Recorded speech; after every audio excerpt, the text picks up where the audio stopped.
This is the lesson, very first lesson in college algebra, 1.1. We're going to be using our graphing utilities, which is just a fancy way of saying a graphing calculator. So from here on in the class, you need to have a graphing calculator at your disposal. Make sure you know that you can get an emulator on the internet if you don't have a physical calculator, but there needs to be a calculator that you can use. So let's take a look at the first set of questions. It says find the x-intercepts and then the y-intercept. So I'm going to get my function typed into my y equals menu.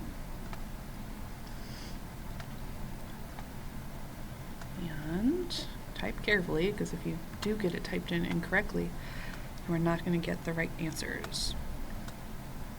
I'm going to graph it in the standard window at first. If I could see everything, then that's good enough.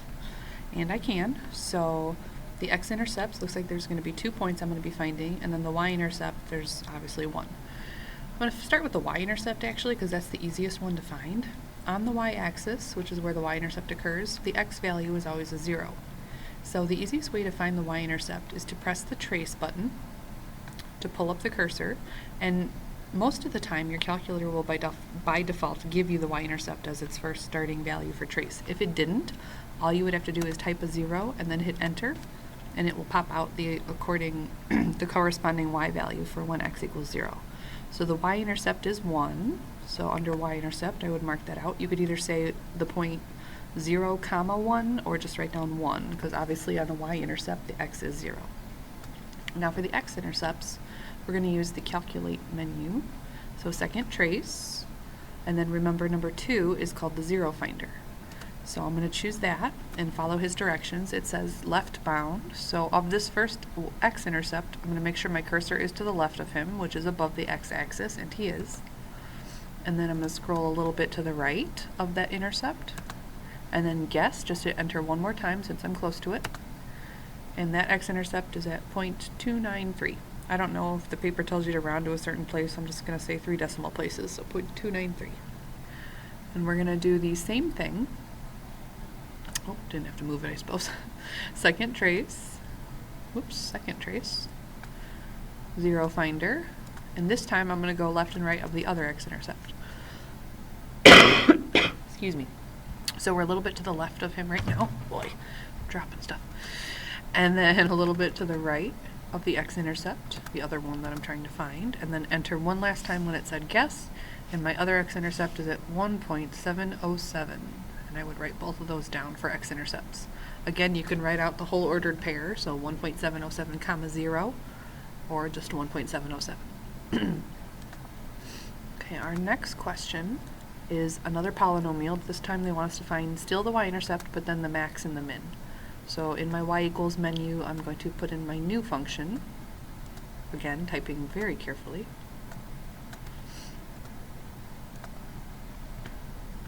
And then I'm going to start in the standard window. Not good enough. I see that this curve goes down and then comes back up, and I know I have to find that a relative minimum bump, so I need my window to go lower, which means I need to extend my y minimum to, I don't know, let's try negative 50, see if that's far enough. It's probably too far, but you never know. Oh yeah.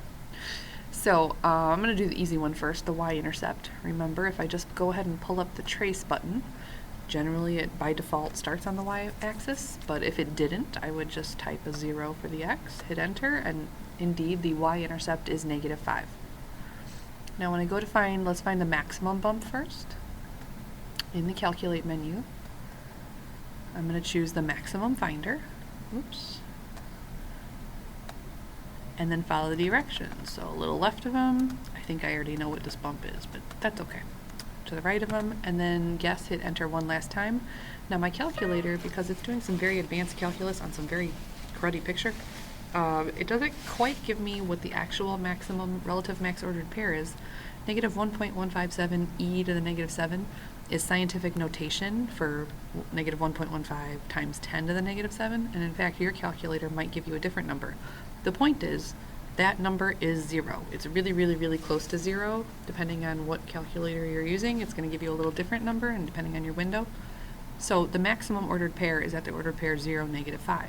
That also happened to be my y-intercept. We're going to do the second relative this time we have a minimum we need to find. I'm already to the left of him, but I was a little too far, so I'm going to get closer, but still to the left. And then a little bit to the right of that minimum. These are relative minimums and maximums, and this is a repeating decimal, so if you wanted a fraction, that's fine. Otherwise, since it's approximate, we can say 2.667, comma, negative 14.481. Okay, our next question. They want to find the solution or the intersection point between these two functions. So I'm going to go to y equals and type each function in, one into y1, it doesn't matter which, and then the other one into y2. Oops, I did not square that. Minus 10x. And then y2 is 12 minus 5x. So we're going to be graphing a parabola and then a line, and we'll see how many times these guys intersect. Remember, I have my window kind of messed up from the last problem. I could go back to a standard window, but I can see that there's a clear intersection point right here, and the one I can't see up here, I need to raise up my y maximum so it goes up higher. Just to make sure we're high enough, I'm going to go to 40. Let's see if that's high enough. Oh, good. So we're going to find this intersection point and this intersection point. I'm going to do them both on the calculator, and we're going to have to do them separately. So back to the calculate menu, and this time I'm choosing the intersect. And then first curve, it's on the parabola, so hit enter. And then second curve, it jumps to the line, hit enter. And then when it says guess, you just got to make sure that you're closer to one intersection point or the other, depending on which one you want to find. So that particular intersection point is negative 1.772, comma 20.86. Go ahead and write down the whole ordered pair, but technically we're only interested in the solution for the x, so the x is actually the only part of the intersection that I'm interested in.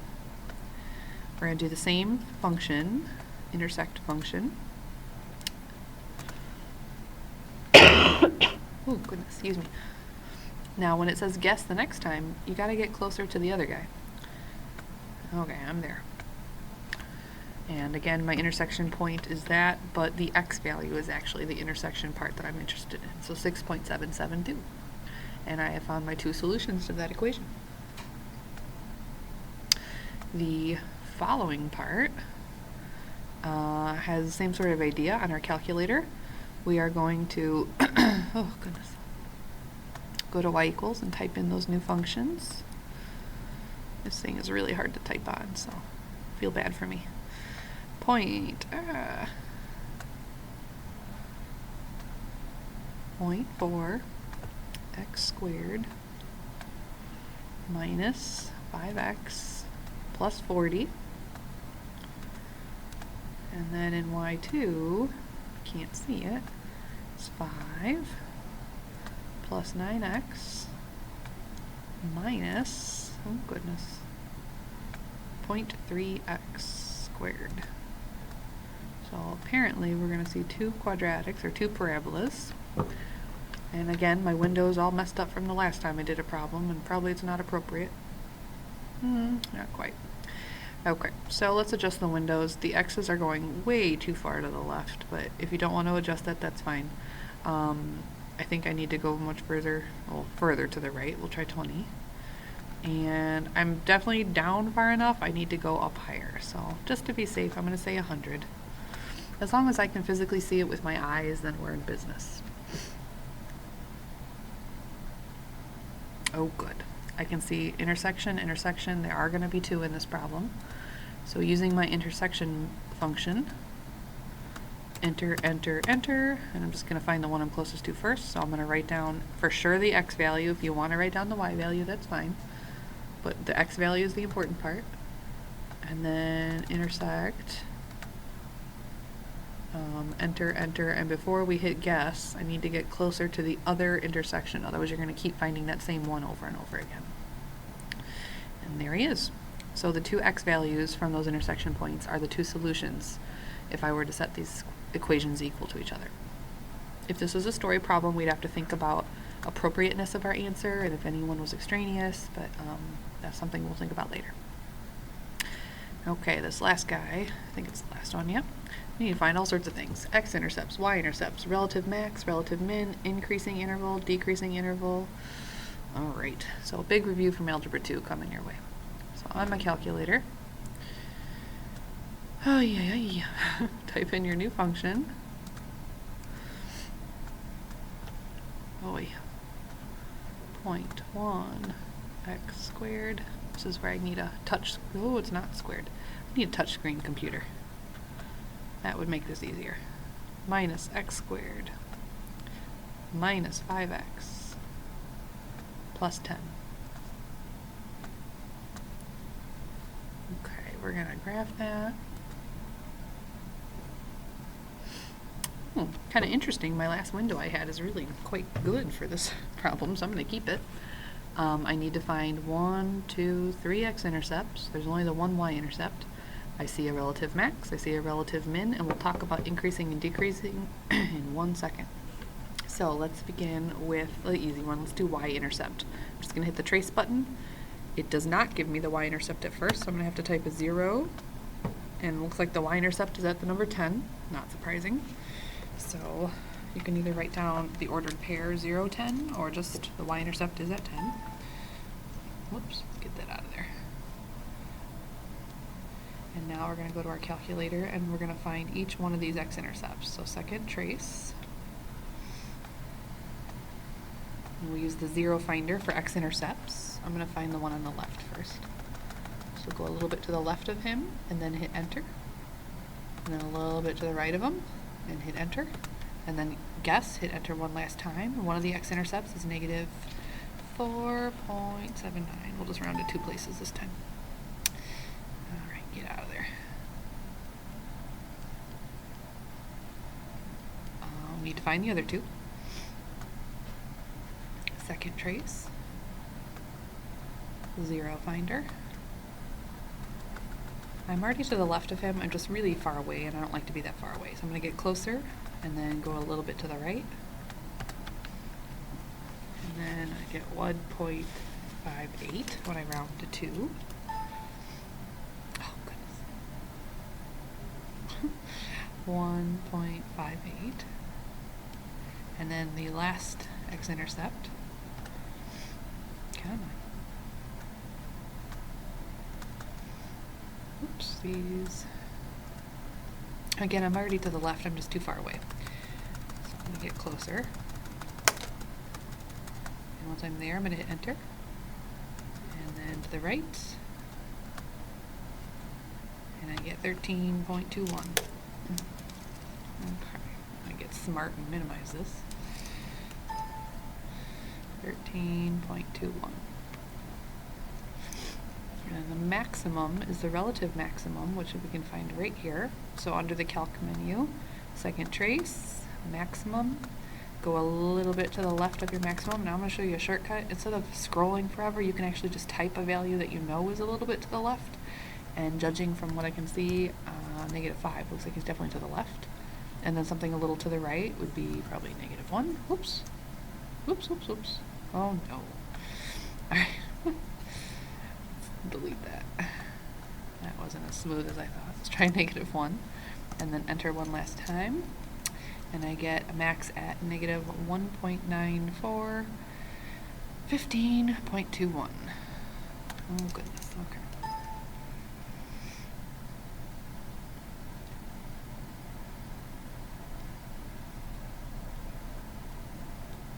I already forgot what it was. 15.21.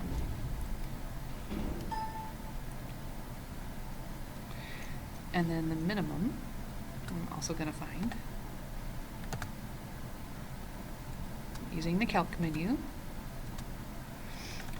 Whoops, minimum. Oh, goodness. And I'm too far to the left, so I'm just going to get closer. Again, I could just type values, but this works too. Enter. And then, oops, too far, but that's okay. To the right, and then enter one last time. And I get 8.6, I think that's a negative 43.35.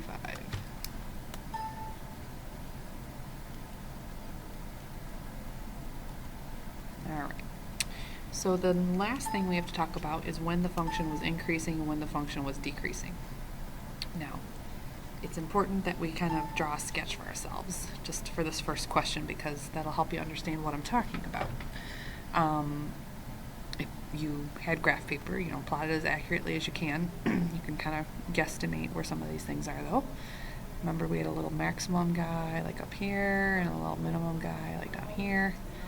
And, the curve looked something like this. Oops, pretend. So when they say, where is the function increasing, that would be as you read it left to right, where is it a roller coaster going up the track? So this is an increasing part of the function, and then it gets to the top of the hill, and then it starts decreasing till it gets to the bottom of the hill, and then it starts increasing again. So the function is increasing over a certain domain interval. Now notice I said domain interval. I need to figure out what are the x values of your turning points, which I already found. So remember, this guy was negative 1.94 for the x value, and this was 8.60 for the x value, and those are the points where it switches from increasing to decreasing. So for increasing, it's from negative infinity, which is forever to the left, until you get to the point negative 1.94. That's where he's increasing. Another section where he's increasing is starting at 8.6, and then he goes forever to the right, meaning he will increase for the rest of that roller coaster's trip, which would be very scary. And then decreasing interval is from negative 1.94 to 8.60. So where the increasing stops, the decreasing takes over, vice versa. Okay, that is section 1.1. Have fun with college algebra.